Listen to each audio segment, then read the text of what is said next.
Genesis chapter 2. The birth of Moses. Now a man from the house of Levi went and took as his wife a Levite woman. The woman conceived and bore a son, and when she saw that he was a fine child, she hid him in 3 months. When she could hide him no longer, she took for him a basket made of bulrushes and daubed it with bitumen and pitch. She put the child in it and placed it among the reeds by the river bank. And his sister stood at a distance to know what would be done to him. Now the daughter of Pharaoh came down to bathe at the river, while her young women walked beside the river. She saw the basket among the reeds and sent her servant woman, and she took it.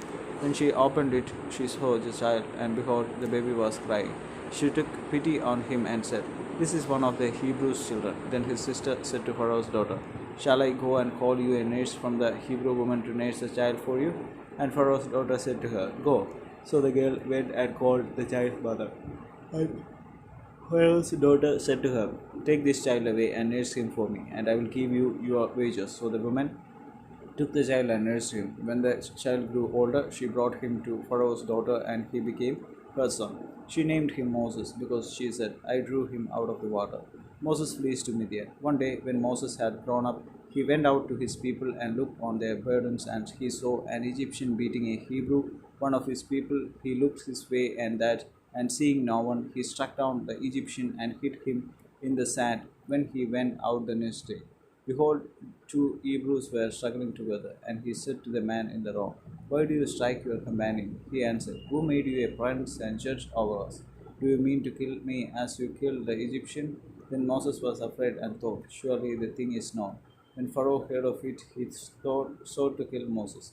But Moses fled from Pharaoh and stayed in the land of Midian, and he sat down by a well. Now the priest of Midian had 7 daughters, and they came and drew water and filled the troughs to water their father's flock. The shepherds came and drove them away, but Moses stood up and saved them and watered their flock.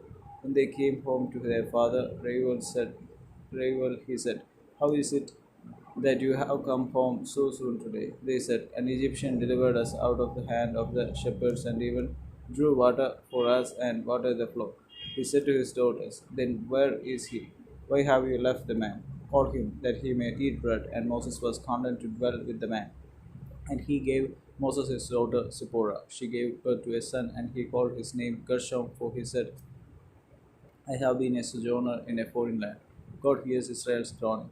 During those many days, the king of Egypt died, and the people of Israel groaned because of their slavery and cried out for help. Their cry for rescue from slavery came up to God. And God heard their groaning, and God remembered his covenant with Abraham, with Isaac, and with Jacob. God saw the people of Israel, and God knew. Amen.